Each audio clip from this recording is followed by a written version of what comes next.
Good morning.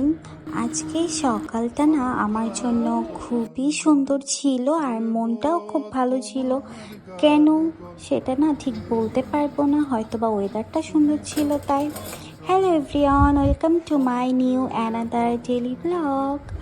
So আমি সকালে ঘুম থেকে উঠে আগে আমার ব্রেকফাস্টটা রেডি করতে চলে আসলাম, কারণ আমি তো আগের ব্লগে তোমাদের বলেছি যে আমি সকালে এখন থেকে কিছু না কিছু খাওয়ার ট্রাই করব। তো এই যে কালকে রাতে আমি ওটসটা রান্না করে চিয়া সিড দিয়ে ফ্রিজে রেখে দিয়েছিলাম, কারণ আমার ঠান্ডা ঠান্ডা ওটসটা খাইতে বেশি ভালো লাগে। তো আর সকালে উঠে এই যে আমটা একটু ওটসের সাথে মিক্সড করে নিলাম। আমার না আম দিয়ে, কলা দিয়ে বা ফ্রুটস দিয়ে ওটস খাইতে ভালো লাগে, বাট সব টাইপের ফ্রুটস আবার আমি ওটসের সাথে খেতে পারি না, আমার অতটা ভালো লাগে না আর কি। তো এই যে দেখো দেখতে কি যে সুন্দর লাগছিল, আর ওয়েদারের সাথে আজকের আমার ব্রেকফাস্টটাও খুব সুন্দর ছিল দেখতে। আর আমার যে জিনিস দেখতে ভালো লাগে সেইটা না সকাল সকাল উঠে করতে বা খেতেও খুবই কেন জানি ভালো লাগে। তারপর এই যে আমি আমার ব্রেকফাস্টটা নিয়ে এই যে আমার যে ড্রামাটা আমার খুব পছন্দ, আমি এই সুলতান সুলেমানটা দেখতে দেখতে আমার ব্রেকফাস্টটা কমপ্লিট করছিলাম। আমি না এই সিরিজটা মিনিমাম 3 থেকে 4 বার দেখছি, আমার কেন জানি খুবই ভালো লাগে, বাট ফুলফিল না।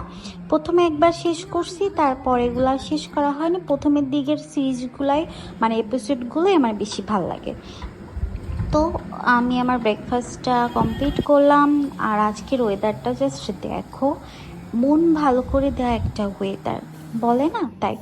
তারপর আমি আজকে অল্প একটু পোলাও রান্না করছিলাম, ডিমের কোরমা রান্না করছিলাম, আর আম্মুর দেওয়া গরুর মাংস তো আছে। ওয়েদার ডিমান্ড বলতে একটা কথা, তাই না? আজকে ওয়েদারের সাথে এইসব খাবারগুলোই না খুব বেশি যাচ্ছিল। তারপরে এই যে এত বৃষ্টি হচ্ছিল, আর হ্যাঁ আমি না আজকে বৃষ্টিতেও খুব ভিজছি, কিন্তু কেন জানি আজকে বৃষ্টিতে ভেজার পর আমার মাথাটা খুব ব্যথা করছে। আর এখন তোমাদের সাথে এই ব্লগটা শেয়ার করার সময়ও আমার খুবই পেন হচ্ছিল। তারপর এই যে আমি একটু কফি বানিয়ে নিলাম, যেহেতু এটা ঝটপট বানানো যায়, আর তোমরা তো জানো আমার ঝটপট ফ্রি কাজগুলোই বেশি ভালো লাগে। তারপর এই যে 3 কাপ কেন বলো তো, আজকেও আমার বাসায় বেব চলে আসছে। সো আমরা খুব সুন্দর একটা টাইম কাটাচ্ছিলাম, গল্প করতেছিলাম। তারপর ভাবলাম একটু পাস্তা বানানো যাক, হোয়াইট সস পাস্তা। আমি এই হোয়াইট সস পাস্তাটাই আজকে মেক করব, আর আমার বাসায় অলরেডি টুকিটাকি সব কিছুই